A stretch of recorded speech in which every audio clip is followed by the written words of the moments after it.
Merci beaucoup, Monsieur le Président de l'Assemblée nationale. Monsieur le Président de l'Assemblée nationale, Madame S'il vous plaît, chers collègues. la secrétaire d'État auprès du Premier ministre, chargée des relations avec les institutions porte-parole du gouvernement. Mesdames et Messieurs les honorables députés, c'est toujours avec un grand respect et considération que nous venons à l'Assemblée nationale pour échanger avec les honorables députés de questions extrêmement importantes, généralement liées aux problématiques de défense et de sécurité de notre pays, mais également de la sous-région. Je voudrais tout d'abord me réjouir de tous les mots d'encouragement et de félicitations que vous avez bien voulu me demander de transmettre très respectueusement à mes frères d'armes et à mes camarades d'armes. À chaque fois que nous recevons ces félicitations, ces encouragements, nous sentons le poids de cette confiance placée en nous et nous nous parlons très souvent au plan individuel comme au plan collectif pour qu'ensemble nous nous donnions la main et faire de sorte que cette confiance soit renforcée au fil du temps, mais qu'elle ne soit pas perdue. Vous nous motivez en ayant ces mots très gentils et très encourageants envers les forces armées. Et je puis vous assurer ici, étant très proche de mes personnels, que nous tous, nous sommes conscients de cette confiance placée en nous, de cette estime dont l'honorable député a parlé tout à l'heure. Je veux nommer l'honorable député Guy Marius Sagna. Nous sommes conscients de ça et nous pouvons vous assurer qu'Inch'Allah, nous continuerons à nous retrousser les manches pour continuer à mériter cette confiance. Les forces armées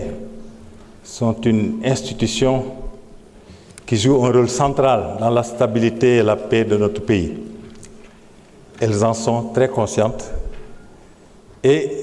feront de leur mieux pour que chaque jour, elles ajoutent de la valeur à ce qu'elles ont toujours fait jusque-là. Et ça, vous pouvez compter sur nous. Aujourd'hui, il s'agit de défendre un projet de loi qui, s'il est voté, va nous permettre d'ouvrir une autre filière de recrutement. Pourquoi nous avons pensé qu'il était important et opportun que nous ouvrions cette filière? C'est parce que la population du Sénégal va augmenter. Et il y en a qui parlent de population autour de 35 millions vers les années 2050. Si les populations augmentent, les besoins en termes de sécurité et de défense vont croître également, concomitamment. Et si ces besoins augmentent, nous avons l'obligation de prendre en compte le besoin d'augmenter les effectifs qui sont en charge des questions de sécurité et de défense. Et donc, il est évident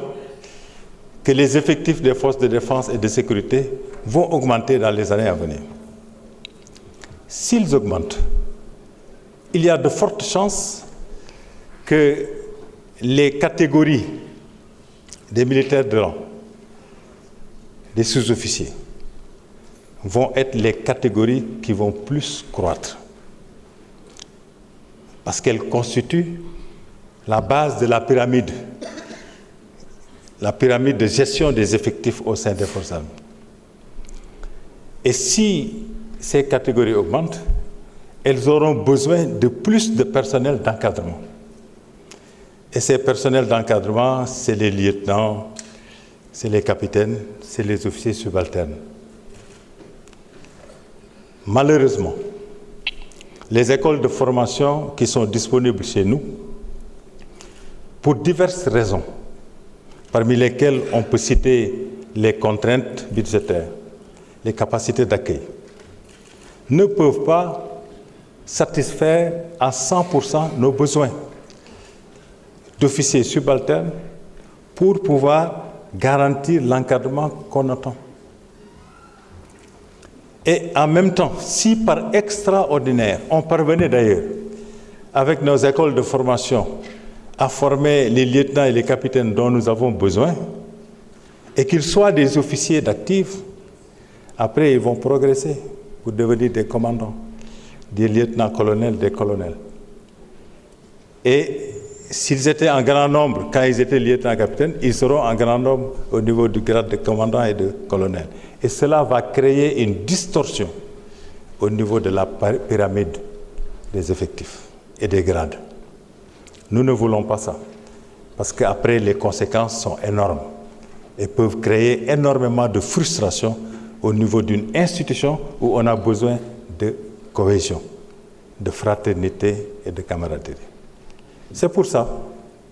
que nous n'avons pas cherché à réinventer la roue. Nous avons tout simplement essayé d'apprendre des expériences des pays qui ont mis en place la catégorie des officiers sous contrat. Mais on n'a pas coupé pour copier.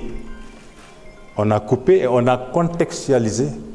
aux réalités, aux spécificités de nos forces armées. C'est ça que nous a donné ce projet de loi.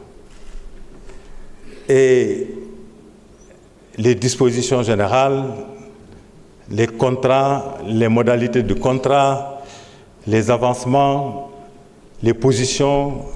la discipline, les fins de contrat, tout ça ont été bien explicités dans le projet de loi.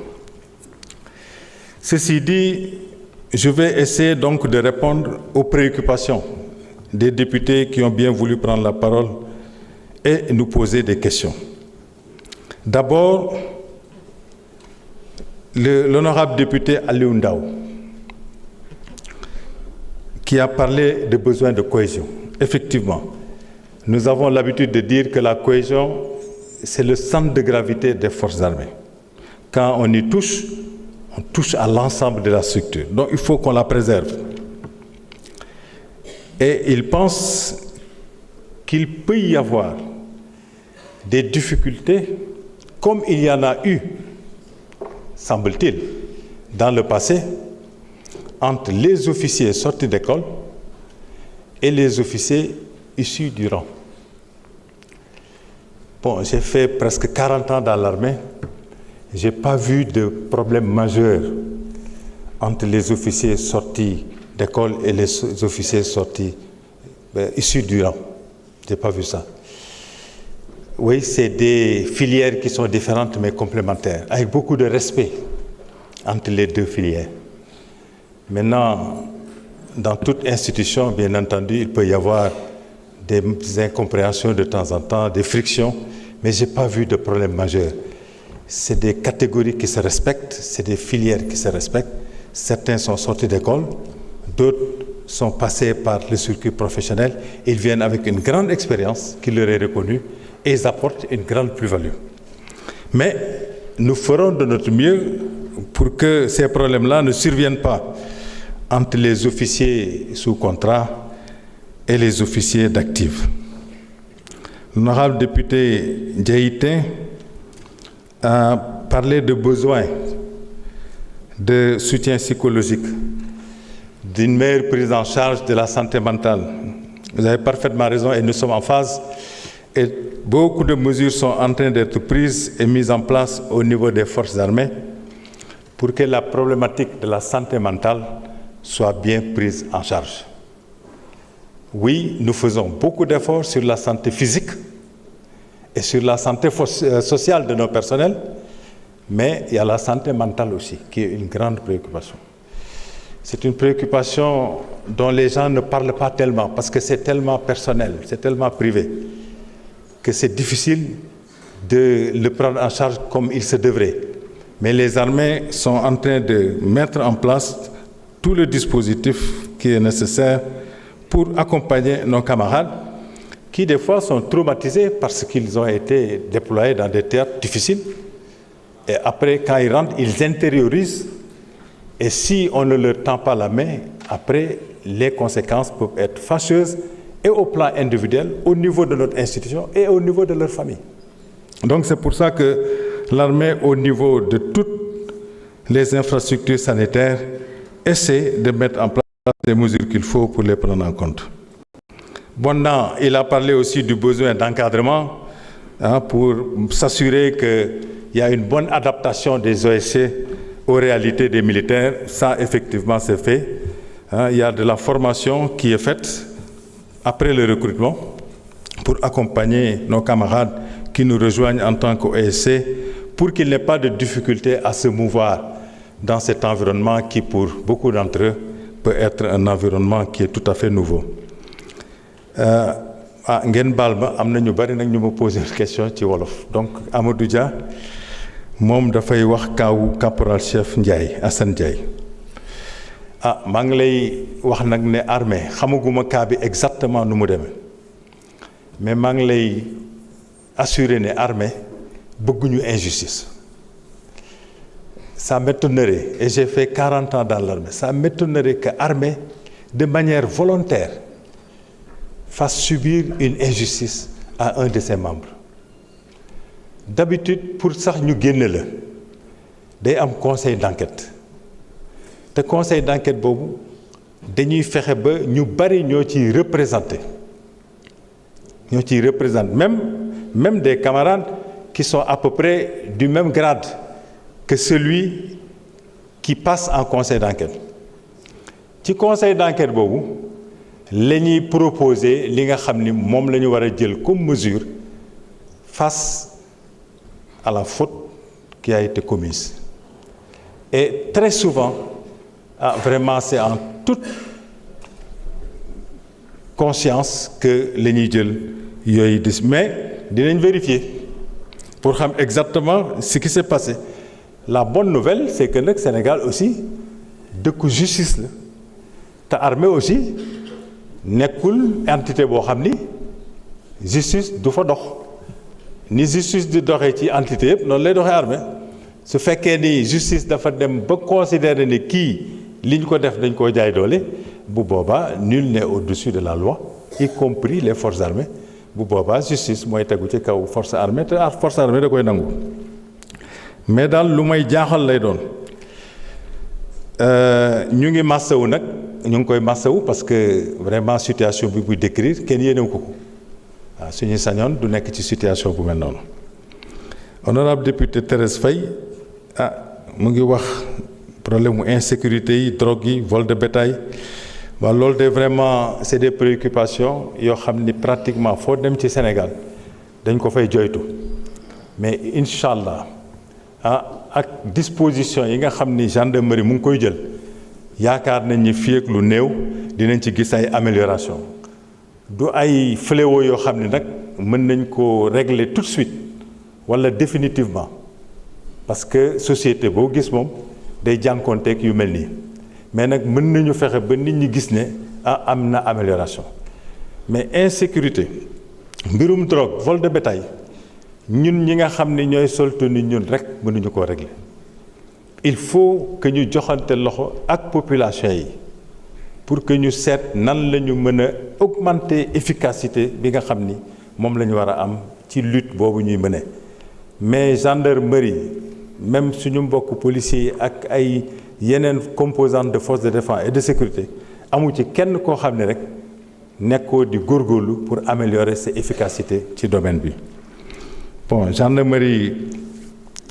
Tataguine bu neexee yàlla yonent bi gendarmerie mu ngi liggéey ak sous-préfecture parce que am na benn infrastructure bu ñu jox foofu mais dafa vétuste waaw sous-préfecture bi nag wax na ni dinañ góorgóorlu ba réhabiliter ko ba nga xam ni dina am les conditions minimales qui permettent à la gendarmerie de bien s'installer et de faire son travail. Et ñu ngi lay sant bu baax aussi ci félicitations yi nga xam ni defal nga ko gendarmerie Niakhar honorable député Mohamed Sall moom dafa wax ndax OSC yi am nañu pension de retraite oui comme ni ko code de pension bi waxe pour militaires yi ak civils yi ñoom ak officier d'active yëpp ñoom ñoo bokk même traitement dañuy am droit pension suñu jeexalee basculement bi aussi pour jóge OSC dem officier d'active loo xam ne dañ ko prévoir la waaw mais mënu la am avant 10 ans il faut nga def 10 ans d'OSC ba pare def benn concours aussi boo xam ni forces armées da koy organiser il faut que aussi ñu gis ne qualité service yi nga def pendant les 10 ans baax na mu fekk aussi ñun ñu soxla nga nekk officier d'active yooyu yëpp su fekkee ni critère la yoo xam ni da nga ko remplir ba mën nga effectivement nekk officier d'active. Awa Seck, félicitations. Bon, cohésion, oui. Formation, d'accord, c'est fondamental parce que plus ñu les capacités, plus ces performances yi gën a baax. Durée contrat ci début bi officier sous contrat bi moom moo koy waxtaan ak forces armées dañ ciy waxtaan ñaata at lay doon ci ñoom ñaar lay dépendre parce que kii day offrir ay services kii di bénéficier ci services yooyu ñoom ñaar ñooy waxtaan ba d'accord contrat boobu dañ koy renouveler mais nag mënuñu koo renouveler ba mu romb 15 ans suñ koy renouveler nag ba mu àgg 10 ans mën nga su fekkee ni les conditions sont réunies mën nga basculer daal di dem officier d'active. Condition renouvellement bi mooy il faut que ñaari parties yëpp d'accord waaw ku nekk am satisfaction ci li ngeen jot a def ci lañ koy renouveler. Bon, honorable Guy Marius Sagna moom mu ngi ñuy sant ñu ngi la ci sant aussi ci sant yooyu nga ñu def dina tax ñu gën a góorgóorlu vraiment parce que suñu nee yow jàmbaar nga waratoo dellu ginnaaw waaw su ngeen ñu waxee jàmbaar lañu loolu da di loo xam dañ koy jël au sérieux te dañ góorgóorlu ba ëllëg du ngeen regretter li tax ngeen doon wax ne ñun ay jàmbaar lañ waaw loolu moom mën naa leen ko wax ci nom forces armées. Bon, prime yi 3 mois d'arriéré dinañ vérifier na c'est mais arriéré mën na am parce que li nga xam ni moom lañ ñu alloué comme ressource du loo xam ni moom la ñu soxla pour di mën a fay prime yi honorable député yéen a gën a xam ne réew mi kat dafa nekk ci situation yoo xam ne yombul des fois ñu annoncé ñu sax ne lii lañ lay jox après ca cëppaandaw ko nga gis ne liñ la promettroon loolu amuloo ko donc day perturber mais dinañ ko vérifier mais nag du doon loo xam ni suñu coobare lay doon parce que ñun forces armées duñ def loolu ku am ay droit yi nekk suñuy loxo da nga koy jot ñun noonu la ñuy fonctionner c'est la transparence ba pare am na yoo xam ni dañ ko jomb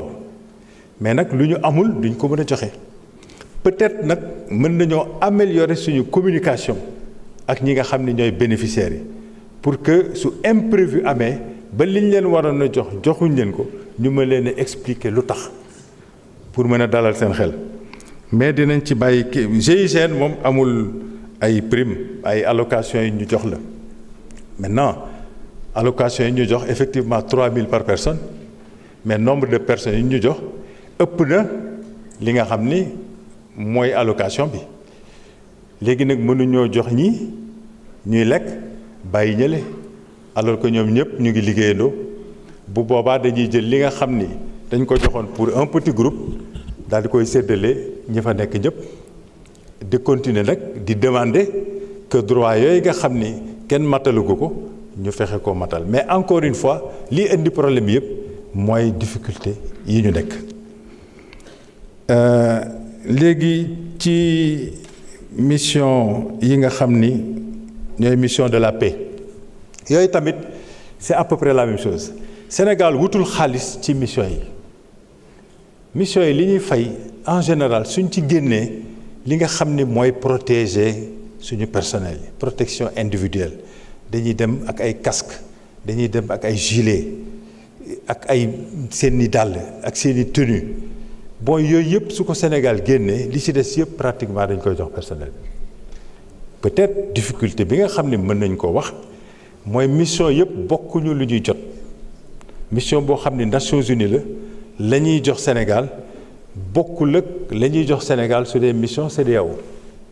mais pour bañ a créer ay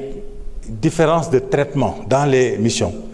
Sénégal dafa décider quelle que soit mission bi ngay dem li ñu lay fay même chose lay doon ce qui fait que kon ñiy dem mission Nations Unies il faut que ñoom seen xaalis comme mooy ëpp daal di ñëw combler gap bi nga xam ni ñiy dem mission CEDEAO moom la ñuy am mais vraiment encore une fois nous faisons tout pour que Noël soit dans les meilleures conditions possibles. D'ailleurs, c'est pour ça que l'année passée, on a connu beaucoup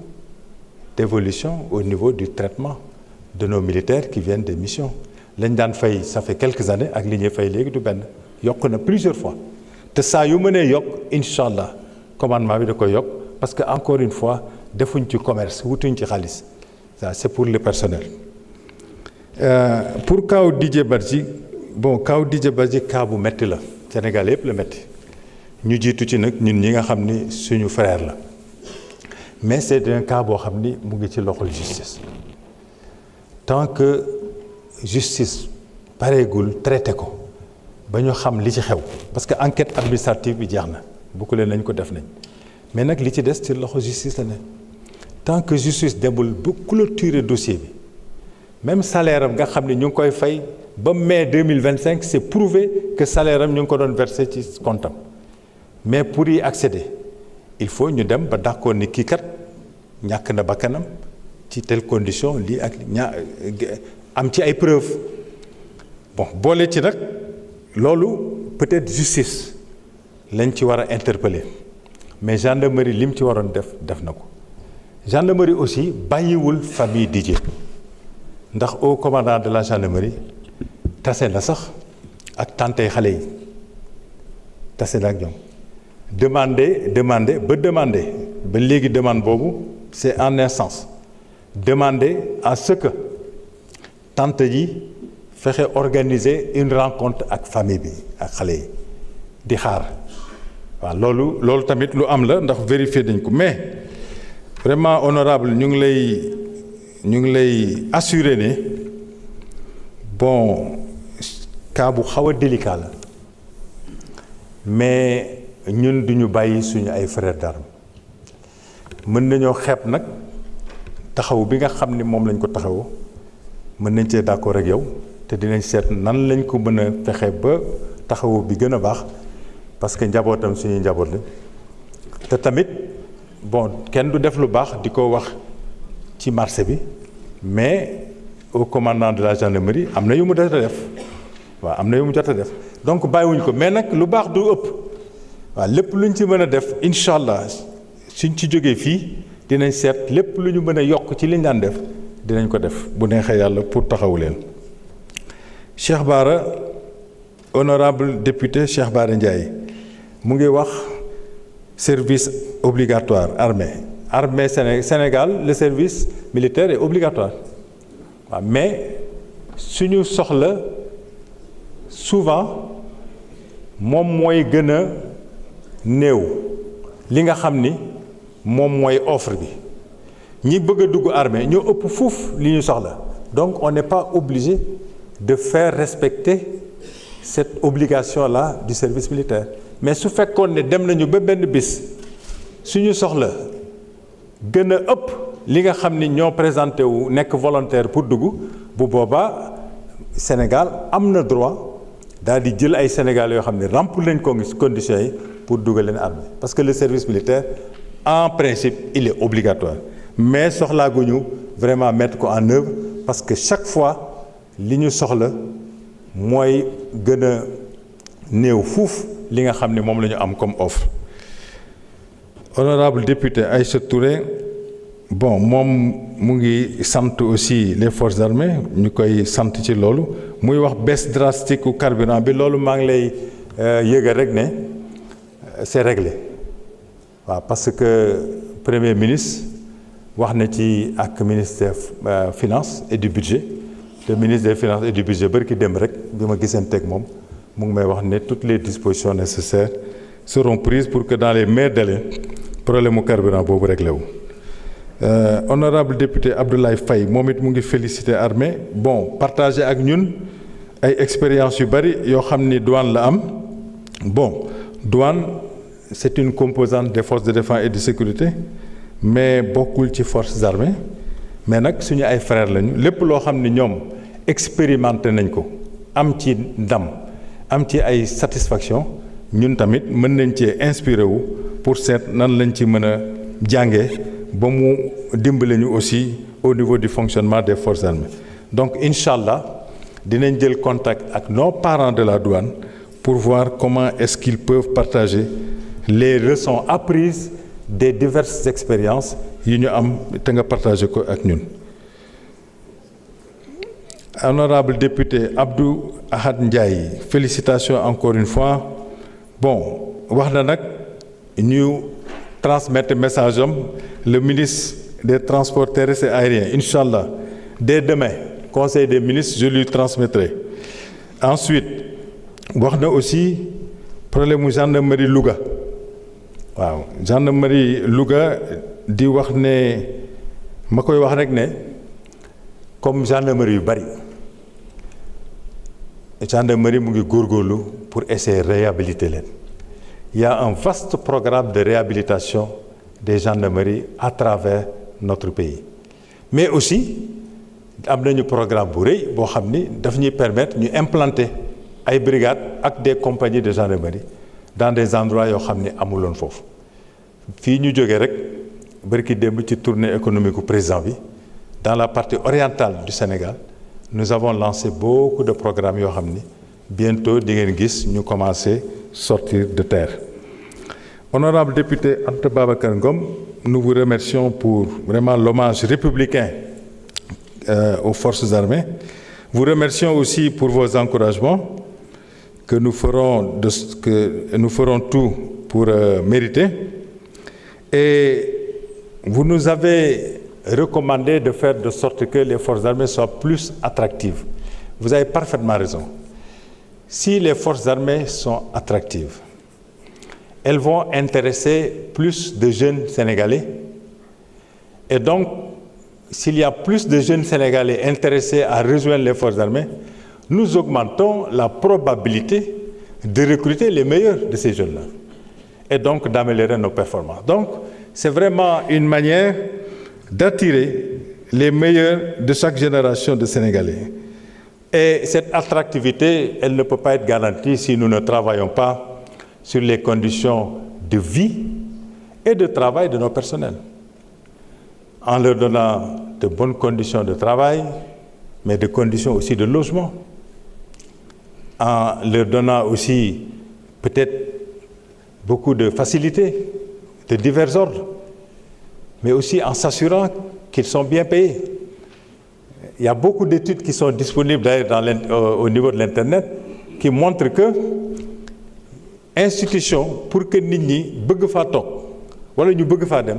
il faut que salaire bi baax. Bon, après il y a d'autres considérations mais salaire bi moo ciy jiitu donc bu neexee yàlla nañ dem. Aussi les hauts potentiels c'est tout à fait normal que ñun ñii ñu jéem a inspiré wu ci yeneen pays li ñuy def haut potentiel am nañ ñoo xam ni yàlla may na leen loo xam ne mayu ko seen morom ñooñu comment est-ce qu'on peut les encadrer sans créer de frustration, de discrimination au sein d'une armée où la cohésion est importante. Mais comment on peut les accompagner de manière à ce qu'ils jouent un rôle de locomotive pour le restant de la troupe. Je pense que ça aussi, c'est une approche qui est tout à fait pertinente et bu neexee yàlla nañ ci góorgóorlu. Je vois qu'il ne me reste pas beaucoup de temps. Honorable député Fatou Ba a parlé d'avancées majeures avec la mise en place de ce projet de loi et je suis d'accord ak yow que lii message bu am solo la bu ñu adressé jeunesse bi et que yaa ngi demandé ñu bàyyi xel encadrement bi ñu war a jox officier sous contrat yi nga xam ni seen contrat jeex na ba ñu war a génn nan lañ leen di accompagner pour une réinsertion à nouveau dans la vie civile. Je pense que prime yi ñu leen di jox mën na leen dimbale ci reconversion bi mais expertise aussi bi ñuy acquérir. Honorable, je pensais que vous me faisiez ça là, non? Ah bon, d'accord. Voilà, donc encadrement boobu c'est important qu'on le fasse et bu neexee yàlla dinañ ko def aussi et dinañ transmettre sa félicitations yi nga jox la brigade de gendarmerie de Keur Massar. Vous pouvez continuer. Président, merci beaucoup. Honorable député Maïmouna Bousso, bon, Madame la députée, merci beaucoup pour les encouragements, mais nous sommes tout à fait d'accord avec li nga wax aussi parce que budget armée dañ ko war a aussi revoir ndax problème mu sécurité yi bari na problème mu criminalité yi bari na su fekkee ni dañoo bëgg ñi nga xam ni ñoom ñoo yor boobu responsabilité ñu assumer responsabilité dans les meilleures conditions il faut ñu jox leen ressources yi nga xam ni moom lañ soxla ressources yooyu di leen permettre que ñu mobile parce que ñiy def ñaawteef yi dañoo mobile soo mobile nu ñoom doo leen mën a gérer su fekkee da ngaa toog benn place rek mënoo ko gérer mais nag pour nga mën a mobile il faut nga am oto yu baax il faut nga am carburant il faut que yow aussi sa xel xaw a dal tuuti pour que nga mën a def liggéey boobu donc vraiment budget bi comme yéen assemblée yéen a gis ne dañ ko war a yokk mënuñoo am ay partenaires meilleurs que les députés pour vraiment ñu plaider pour que loolu mën a am. Bon, service militaire bi aussi wax nga ci mais service militaire je rappelle que c'est obligatoire mais pour le moment mettre ko en œuvre peut-être moom lañ soxlagul. Honorable député Tambadou Garci Kédougou bon Garci yi vraiment d'accord naa ak yow parce que Garci yi dafa am rôle bu am importance bu ñuy jouer c'est des groupes d'action rapide de surveillance et d'intervention concept la boo xam ni Sénégal daf ko am pour que gendarmerie nekk ci zone yi nga xam ni c'est des zones souvent où les forces de défense et de sécurité ne sont pas suffisamment présentes pour que gendarmerie di assurer la sécurité foofu waaw am nañ ci mënuma dugg dans les détails ndax li ñuy wax fii presque ñëpp a ngi koy suivre dans le monde mais nag vraiment présence am le long des frontières présence su Garci boobu elle est très dissuasive waaw d'ailleurs bi ñu demee ci tournée économique bi dem nañu ba xool yenn point d'appui yoo xam ni fa la Garci bi am ay éléments pour que suñu maillage le long de la frontière mu doon maillage bu cohérent bu efficace buy permettre à ce que dara lu bon du jógee ci beneen côté bi di dugg ci suñu réew donc vraiment loolu ñu ngi ciy féliciter gendarmerie bu baax ba pare am nañu ay projets yokku leen waaw fexe ba partout où on en a besoin ñu def ko fa. Honorable député Abdoulahat Ndiaye moom waaw Babacar non j'ai déjà kii Maïmouna Bousso Ibrahima Mbeng bon mu ngi wax affaire OSC yi di wax ndax prime fin de contrat bi ndax dina doy pour faciliter reconversion bi prime bi bala nga ci am droit il faut que nga romb 10 ans soo rombee 10 ans année bu ne benn mois de salaire la léegi donc soo defee 11 ans vous avez 11 mois de salaire comme prime mais su fekkee dem nga ba 15 ans yi foofu dañ koy majorer defal la 24 mois di nga am salaire yu 2 ans comme prime maintenant nag ça dépend ci salaire bi nga amoon su fekkee ni OSC nga boo xam ni dem nga ba grade du commandant peut-être que yàlla mën a def nga am yenn salaire yi salaire boobu dina la mën a dimbale suñ ko multiplier par 24 peut-être mu doon pécule boo xam ni di nga ci mën a initier loo xam ni peut-être c'est personnel mais soo ko mënul initier aussi ak expertise bi nga am expérience bi nga jëlee armée rigueur ba nga fa jëlee la capacité à travailler de manière organisée loolu yëpp day tax nga am plus-value boo xam ni vous êtes un produit plus intéressant au niveau du marché du travail ce qui fait que kon vous ne venez pas vraiment les mains nues waaw reconversion boobu vraiment je pense que képp koo xam ni jóge nga ci OSC bi di nga ko war a mën a def bon il a parlé de nos camarades de la guerre du Golfe que j'ai reçu dossier bi dafa xaw a compliqué nag waaw ñu ngi ciy liggéey parce que dossier la boo xam ne dafa yàgg ëpp na 30 ans waaw ñu ngi ciy liggéey dafa am ay documents yu bari yoo xam ni soxla nañ ko mais tegaguñ ci suñu loxo lépp loo xam ne nag état bi war na leen ko mën a defal te mu doon loo xam ni c'est prévu je pense que état bi du état bi nga xam ni moo leen koy bañal mais nag day fekk lépp jàll ci yoon ñu gis li nga xam ni mooy firnde ne lii lañ leen war defal ñu def ko. ñu ngi ñuy demander aussi te loolu loo xam ni la ñu ngi ciy liggéey dañoo bëgg a dem visiter cimetières yi nga xam ni ñi perdre seen vie ci crash su avion boobu foofu lañ leen denc loolu tamit doon na loo xam ni foog nañ ni mën na ne te ñu ngi ciy continuer liggéey ñoom. Honorable député Tafsir Thioye ñu ngi lay sant aussi ci ñi nga témoignage yi nga def ci forces armées bon wax nga dëgg aussi dañu war a def attention xam nga expérience bu bees bu ne il faut y aller de manière graduelle de manière maîtrisée waaw lii lu bees la il faut que ñu koy def de manière maîtrisée ba pare am un système de benchmarking c'est-à-dire que à chaque fois que ñu def ko pendant 2 ans 3 ans ñu taxaw évaluer bala muy taar jàng ay leçons pour réorienter réadapter avant ñuy continuer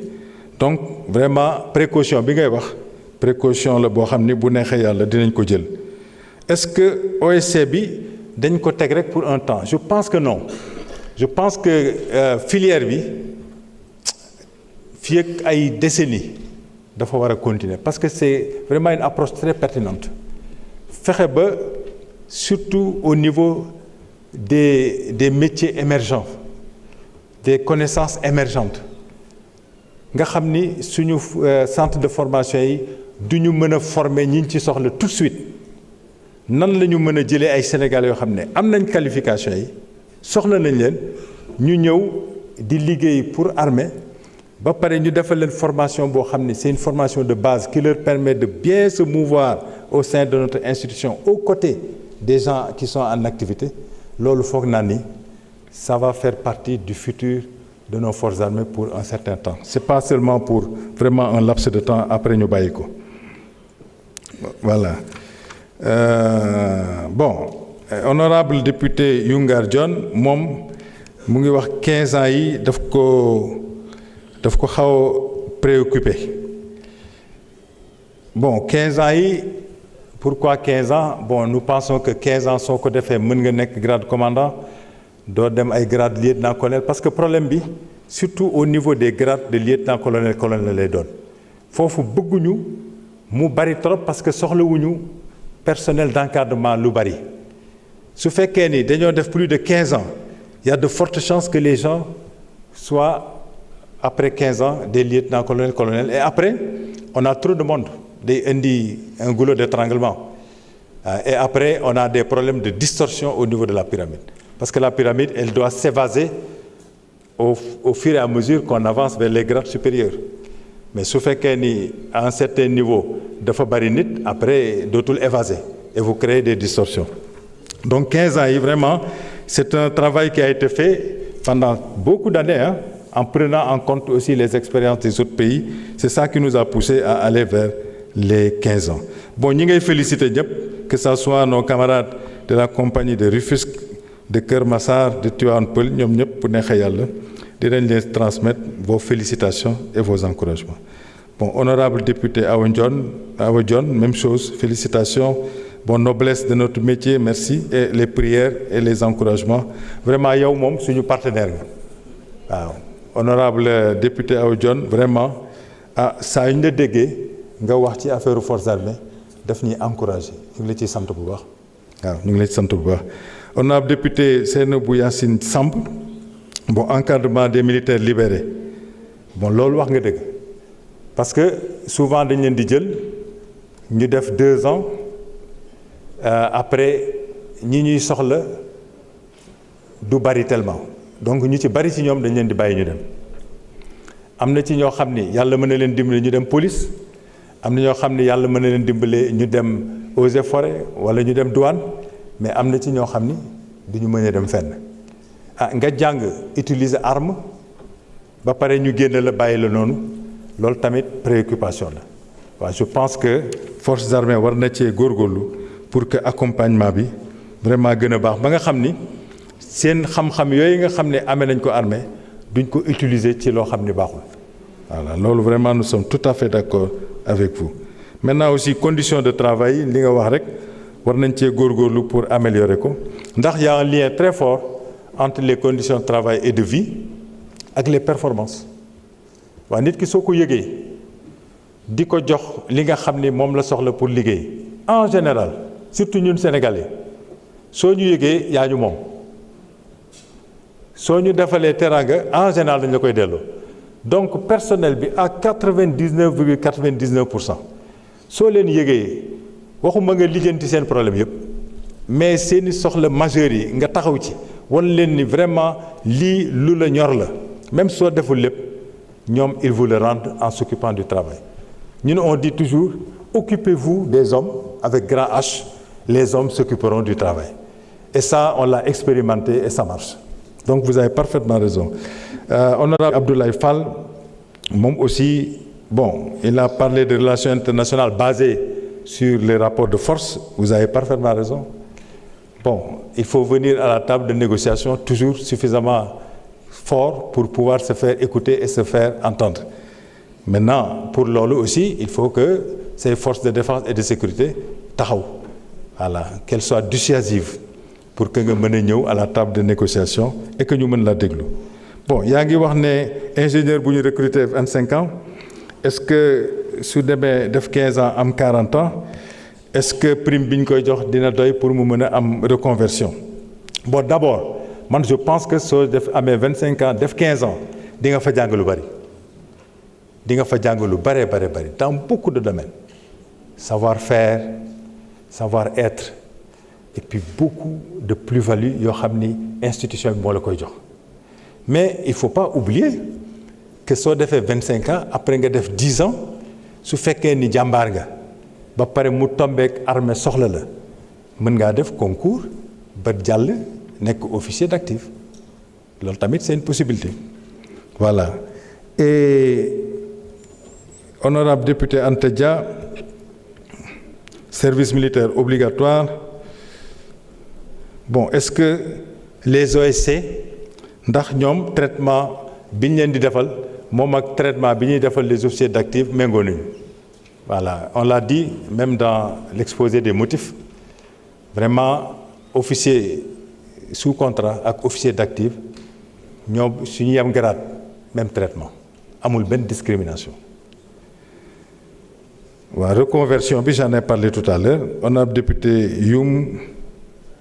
bon recrutement personnel qualité inversion fuite des cerveaux plus-value quand les OSC finissent leur contrat oui ça je suis tout à fait d'accord avec vous officier sous contrat yi même si par extraordinaire yàlla dafa def continuer wuñu en tant qu'officier d'actif suñu génnee le produit qu'ils représentent c'est un produit qui est meilleur ils apportent de la plus-value ça c'est évident et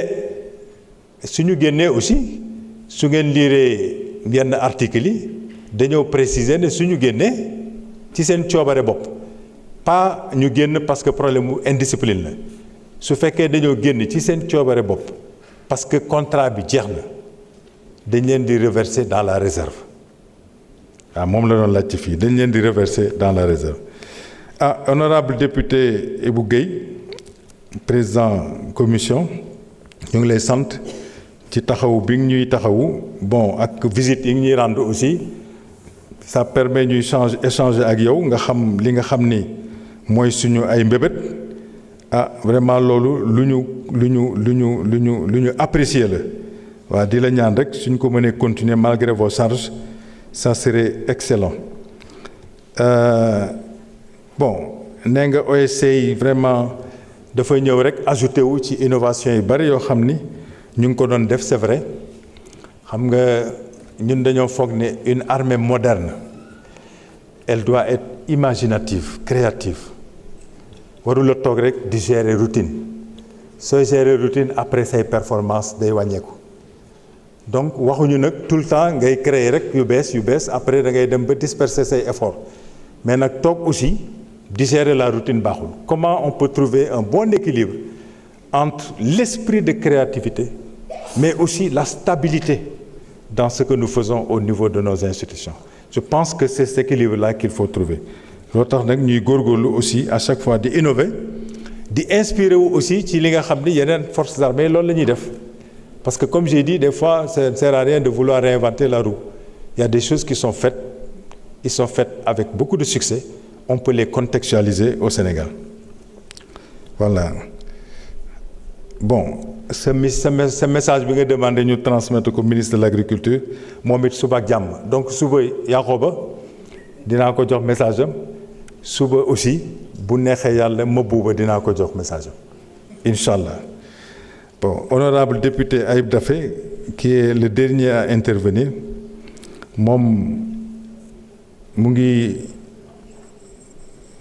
wax problème insécurité yi nga xam ne dañoo bari. Il a parfaitement raison temps yi dañ ko seetlu maa ngi wax sànq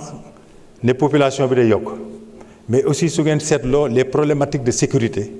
non seulement dañuy yokk mais dañuy complexifier wu. Ce qui fait que nous avons le devoir d'évoluer avec l'évolution de ce contexte sécuritaire bi nga xam ne moom la ñu am. Notre environnement est caractérisé par sa volatilité. Les choses évoluent drastiquement et de manière très rapide. Donc il faut que ñun aussi vraiment ñu mën a nekk en phase avec cette évolution-là. Insécurité bi dafa bari et perception bi Sénégalais yi am rek que ne nekk ñu en sécurité loolu baaxul ci réew. waaw dañoo war a fexe ba nit ñi am perception ne Sénégal kat nekk nañu en sécurité de temps en temps nag du ñàkk nekk ne nañ am problème ay insécurité. Mais loolu pour mu am il faut ñu am ay forces de défense et de sécurité yoo xam ne elles sont à la hauteur bien équipées bien formées mais aussi engagées. L'état d'esprit c'est le plus important. L'engagement peut faire de sorte que quelqu'un d'ordinaire puisse faire des choses extraordinaires. Et c'est l'engagement pour nga am ko nag il faut que aussi nit ñi créer les conditions de motivation ba nga xam ne engagement boobu dina fi ñam. Donc vraiment honorable député Ayib Daffé, nous sommes tout à fait d'accord avec vous. laaj nga condition passage OSC à officier d'actif wax naa ko sànq mais nee nga ñu aussi waruñu ko durcir. Je suis d'accord waruñu ko durcir ba nga xam ni kenn du ko mën a def mais aussi waruñu ko yombal ba nga xam ni ku jóg mën koo def. Il faut que ñu trouver un bon équilibre qui nous permet d'avoir ñi nga xam ni ñoo ko mérité parce que wane nañu ci seen liggéey ci seen xarañte ci seen engagement ci seen discipline que c'est des gens yoo xam ni on a intérêt à les garder plus longtemps. OSC yi aussi il faut pas que ñu fàtte ne c'est pas que forces armées moo leen bëgg a garder pour un temps déterminé dañoo wax ne OSC yi c'est aussi des gens qui veulent servir dans les forces armées mais qui ne veulent pas servir pendant trop longtemps. Donc ñaari souhait yu daje ñun dañoo bëgg gars yi bañ fee yàgg pour bañ a créer distorsion au niveau de la pyramide mais ñoom it bëgguñu fee yàgg waaw parce que dañoo bëgg a def leneen waaw ñaar ñooñu suñu tasee vraiment war nañoo mën a déggoo. Et officier de réserve bon, même chose, on a prévu. Et ça, honorable, je peux vous faire une confidence que si nous sommes au OSC, nous voulons liggéeyaat ci réserve. Nan la ñu mën a organiser le service de réserve au niveau du Sénégal. waaw nan nañ ko mën a organiser. Mais aussi, un jour, peut-être que du ñun ñii ñoo fi ne, peut-être fekk dem nañu, mais ku fi mënti ne aussi, dina liggéey un jour parce que le besoin se fera sentir sur les sous-officiers sous contrat parce que encadrement bi du officier rek ñoo koy def encadrement bi aussi au niveau des militaires du rang dañoo soxla encadrement boo xam ni c'est des sous-officiers ñoo koy def mais sous-officiers am na ñoo xam bëgg nañ servir seen réew mais bëgguñu passer toute leur carrière dans l'armée bëgg nañoo ñëw un temps après dem defi leneen. ñooñu aussi suñu amee ay compétences dans des secteurs qui sont des secteurs pointus bu boobaa forces armées mën na waxtaan ak ñoom ba boole leen ci aussi loolu tamit ay chantier la ay ñuy jeexal rek di sant honorable député Ayib Daffé ci li nga xam ne moom it fekk si na député yu bari di wax ne budget bi war nañ ko xoolaat surtout problème mu carburant bi mais aussi conditions de travail waaw mu ngi leen di sant di leen gërëm di wax ne saa yu ñu ñëwee assemblée vraiment dañ fiy ñëw suñu xel day gën a dal ndax honorable député yi dañoo comprendre les problématiques les enjeux ba pare dañ ñu woon cofeel wan ñu respect wan ñu considération wan ñu aussi seen disposition yi nga xam ne moom la ñu am pour continuer di def le plaidoyer pour que état bi gën di jàppale forces armées et que forces armées am jumtukaay yi ñu soxla yépp nekk dans les meilleures conditions pour garantir la sécurité du Sénégal forces armées rek nag mënul garantir la sécurité du Sénégal ñun nous sommes les techniciens de la sécurité on doit jouer le rôle de locomotive mais il faut ñu ànd ceeg sénégalais yépp individuellement et collectivement parce que nit ku ne ci ñun ñii mooy le premier responsable de sa propre sécurité ci attitude yi muy am ci fi muy fréquenter ci li muy wax ci ñi muy àndal kooku mooy le premier responsable de sa sécurité ñun mënuñu substituer wu ci population yi mais dañu war a ànd ak population yi liggéey pour que suñu réew nekk ci sécurité ba pare créer les conditions d'un développement durable maa ngi leen di sant di leen gërëm.